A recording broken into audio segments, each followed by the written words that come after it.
पूजा मंदिर में आरती के समय प्रयोग में लिए जाने वाला कपूर आखिर होता क्या है? दोस्तों, कपूर मोम की तरह उड़ने वाला वनस्पति से निकला हुआ सिर्फ और सिर्फ एक दिव्य लिक्विड होता है। इसे अक्सर आरती के बाद या आरती करते वक्त जलाया जाता है, जिससे वातावरण में सुगंध फैल जाती है और मन और मस्तिष्क दोनों ही शांत हो जाता है। शास्त्र में भी इसके महत्व और उपयोग के बारे में कई सारी चीजें बताई गई है। कपूर के औषधि के रूप में तो कई फायदे होते हैं, लेकिन आज मैं आप सभी को जो चीज बताने जा रही हूँ, कपूर से आप कैसे संकट मुक्त होकर मालामाल बन सकते हैं और कैसे आप अपने ग्रह और घर की हर एक बाधा को मुक्त कर सकते हैं। नमस्कार दोस्तों, स्वागत है आप सभी का एक बार फिर से हमारे चैनल तीज त्योहार और धर्म पर। दोस्तों, आप सभी को बता दूं कि कपूर बहुत ही खास चीज होती है। इसी वजह से पूजा में हमेशा कपूर का प्रयोग किया जाता है। इससे वातावरण में तो सुगंधता आती ही है, लेकिन साथ साथ ही इसके ऐसे चमत्कारी फायदे हैं जो आज आप जानकर चौंक जाएंगे। लेकिन उससे पहले चैनल पर पहली बार आए हैं तो चैनल को सब्सक्राइब और पास वाला बेल आइकन जरूर प्रेस कर दीजिएगा। कमेंट बॉक्स में जय श्री राम तुरंत लिख दीजिएगा। पहला उपाय बताने जा रही हूँ वास्तु दोष मिटाने के लिए। यदि घर के किसी स्थान पर वास्तु दोष निर्मित हो गया है तो वहां कपूर की 2 टिकिया रख दीजिएगा। दोस्तों, जब वो टिकिया गलकर समाप्त हो जाएगी तब दूसरी 2 टिकिया आपको फिर से वहां पर रख देनी है। इस तरह से बदलते रहिए। वास्तु निर्मित कितना भी पुराने से पुराना दोष क्यों ना हो, तुरंत ही समाप्त हो जाएगा। दूसरा उपाय बताने जा रही हूँ। ये उपाय आपके वास्तु दोष को तो दूर करेगा, साथ साथ ही भाग्य को चमकाने के लिए भी बहुत काम आता है। पानी में कपूर के तेल की कुछ बूंदों को डाल करके अगर आप नहाते हैं तो आपको तरोताजा तो महसूस होगा ही, साथ ये आपके भाग्य को चमकाने के लिए भी काम आता है।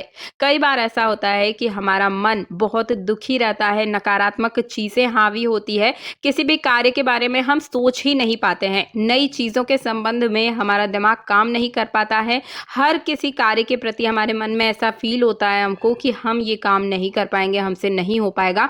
तो आप तुरंत आज से ही इस प्रयोग को करना शुरू कर दीजिए। यदि इसमें कुछ बूंदे चमेली की तेल की हो सके तो जरूर डाल दीजिएगा।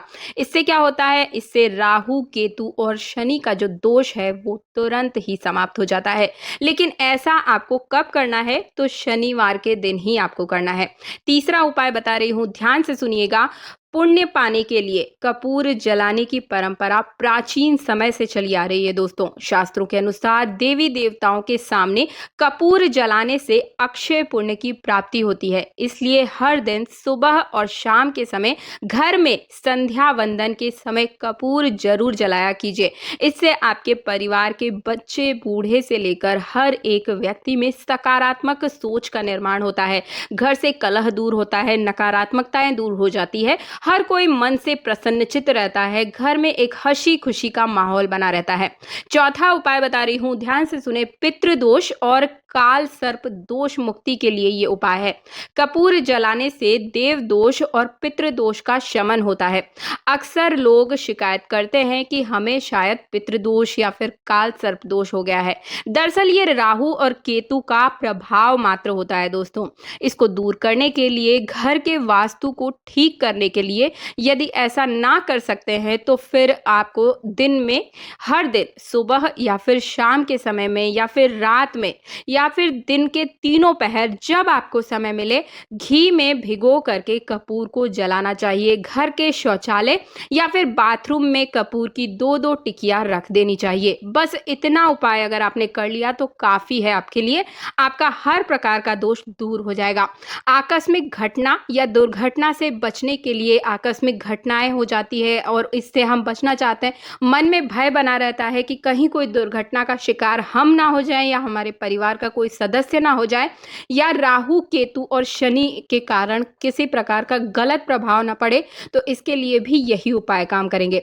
इसके अलावा हमारा आलस और गुस्सा भी दुर्घटना का कारण बनते हैं। इसके लिए रात के समय में हनुमान चालीसा का पाठ करने के बाद कपूर जरूर जलाइए। दोस्तों, हालांकि हर दिन सुबह और शाम जिस घर में कपूर जलता है उस घर में कभी भी किसी भी प्रकार की आकस्मिक घटना या दुर्घटना होती ही नहीं है। दोस्तों, हर एक उपाय को बहुत ही बारीकी से समझिए। हमेशा अगर आप रात को सोते समय कपूर को जलाकर सोते हैं तो उसकी जो सुगंध होती है उसकी वजह से कभी भी आपको बुरे स्वप्न नहीं आते हैं।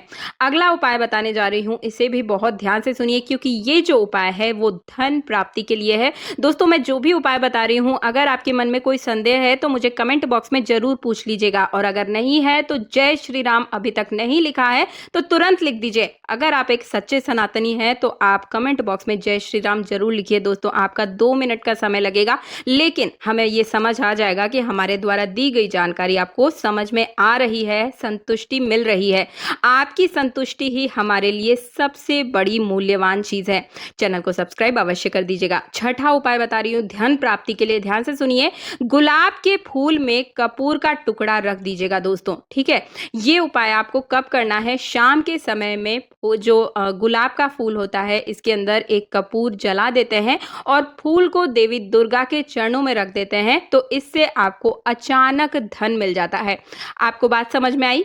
आपको एक कपूर लेना है, पहले कुछ देर के लिए उसे गुलाब के फूल के अंदर रख दीजिए। उसके बाद जब संध्या काल होगा तब उस कपूर को आपको जला देना है बाहर निकाल कर, और जो गुलाब है वो आपको देवी दुर्गा के चरणों में चढ़ा देना है। इससे बहुत ही जल्दी धन की प्राप्ति होती है। इससे आपको अचानक धन भी मिल सकता है। ये कार्य आप कभी भी शुरू कर सकते हैं और कम से भी कम 43 दिन तक इसे लगातार करेंगे तो बहुत ज्यादा लाभ होगा। ये कार्य नवरात्रि के दौरान भी आप चाहे तो कर सकते हैं और ज्यादा असरदार इसका फल प्राप्त हो जाता है। रात के समय रसोई समेटने के बाद चांदी की कटोरी में लौंग और कपूर जला दिया कीजिए। ये कार्य नित्य प्रतिदिन अगर आप करते हैं तो धन धान्य की कभी कोई कमी नहीं आएगी। आपका घर हमेशा भरा रहेगा धन और पैसों से। तिजोरी कभी खाली नहीं रहेगी, धन की कमी होगी ही नहीं। सातवां उपाय बता रही हूं, ध्यान से सुनिए। पति पत्नी के बीच में अगर तनाव है तो वो दूर हो जाएगा। उसके लिए क्या करना होगा? रात को सोते समय पत्नी अपने पति के तकिए के नीचे सिंदूर की एक पुड़िया और पति अपनी पत्नी के नीचे तकिए के नीचे कपूर की 2 टिकिया रख दे। सुबह होते ही सिंदूर की पुड़िया घर के बाहर कहीं उचित स्थान पर आपको फेंक देनी है और कपूर को निकालकर बेडरूम में जला देना है। यदि ऐसा नहीं करना चाहते हैं तो फिर आप क्या करें? हर दिन बेडरूम में कपूर जलाएं और कपूर की 2 टिकिया बेडरूम के किसी कोने में रख दीजिए। अब आप सोच रहे होंगे कि कब तक रखना है, तो ये जब अपने आप ही गलकर समाप्त हो जाएगी आपको वहीं रखकर छोड़ देनी है। आठवां उपाय बता रही हूँ, शादी विवाह में अगर कोई बाधा आ रही है, अड़चन आ रही है, तो वो दूर करने के लिए, विवाह संबंधी जितनी भी बाधाएं हैं उनको दूर करने के लिए ये उपाय सबसे ज्यादा काम आता है। 36 लौंग, जी हाँ दोस्तों ध्यान से सुनिएगा, 36 लौंग और 6 कपूर के टुकड़े आपको लेने हैं। इसमें हल्दी और चावल मिलाकर इसे दुर्गा माँ को आहुति देनी है। नव दुर्गा की आहुति आपको देनी है और ये उपाय हर प्रकार की जो आपकी बाधा आ रही है विवाह से जुड़ी उसमें काम आएगा। 100% बाधाएं दूर हो जाएगी। अंतिम उपाय बता रही हूँ, मनचाही जमीन या मनचाहा घर आपको लेना है। कई दिनों से सोच रहे हैं, किराए के घर में रह रहे हैं, मनचाहा घर खरीदना है, तो उसके लिए उपाय है नवरात्रि के दिनों में आप पहले दिन ही इस उपाय को करेंगे। जो भी भवन या प्रॉपर्टी आपको पसंद आ रही है वहां से थोड़ी सी मिट्टी आपको लेकर आनी है। एक कांच की शीशी में उस मिट्टी को डाल लें और उसमें आपको गंगा जल और कपूर भी एक डाल लेनी है और उसे पूजा में नवरात्रि के दिनों में जो पूजा होती है जौ के ढेर में उसे स्थापित कर देना है, जो जौ हम लगाते हैं नवरात्रा के दिनों में। और नवरात्रि भर उस शीशी के आगे आपको नवाण मंत्र का जाप करना है। 5 मंत्र, नवाण मंत्र आपको स्क्रीन पर दिखाई दे रहा होगा, माँ चामुंडा का मंत्र। इसका आपको 5 बार जाप करना है और रोज गंगा जल डालते हुए जाना है। नवमी के दिन थोड़े से अंकुरित जो जौ हैं उनको निकाल लें और ले जाकर मनचाही जो आपकी जमीन है, प्रॉपर्टी है, वहां पर आपको डाल देना है। कांच की शीशी को छोड़कर शेष की जो सामग्रियां हैं, जो शेष सामग्रियां बची है, उन सभी को आपको नदी में डाल देना है। देवी की कृपा हुई तो आप 6 महीने के अंदर वो मनचाही जमीन, प्रॉपर्टी, घर खरीद लेंगे। तो दोस्तों, कपूर के ऐसे ऐसे उपाय हैं कि आपका पूरा जीवन सफल बना सकते हैं, हर संकट से दूर बचा सकते हैं, हर बाधा को दूर कर सकते हैं, पैसा, रुपया, घर, प्रॉपर्टी, हर चीज आपके दिला सकते हैं। तो मुझे उम्मीद है मेरे द्वारा दी गई जानकारी से आप सभी को संतुष्टि मिली होगी। वीडियो आपका पूरा देखने के के लिए तहे दिल से धन्यवाद। चैनल पर पहली बार आए हैं, मार्गदर्शन पसंद आया है तो वीडियो को लाइक करने के साथ चैनल को सब्सक्राइब और पास वाला बेल आइकन जरूर प्रेस कर दीजिएगा। मिलती हूँ अगले वीडियो में। हर दिन आपकी नई समस्या के समाधान के साथ आती हूँ, इसलिए हर दिन वीडियो जरूर देखिएगा। आपके निजी जीवन से जुड़ी हर समस्या का समाधान आपको हमारे चैनल पर मिलता है। मिलती हूँ अगले वीडियो में। जय श्री राम।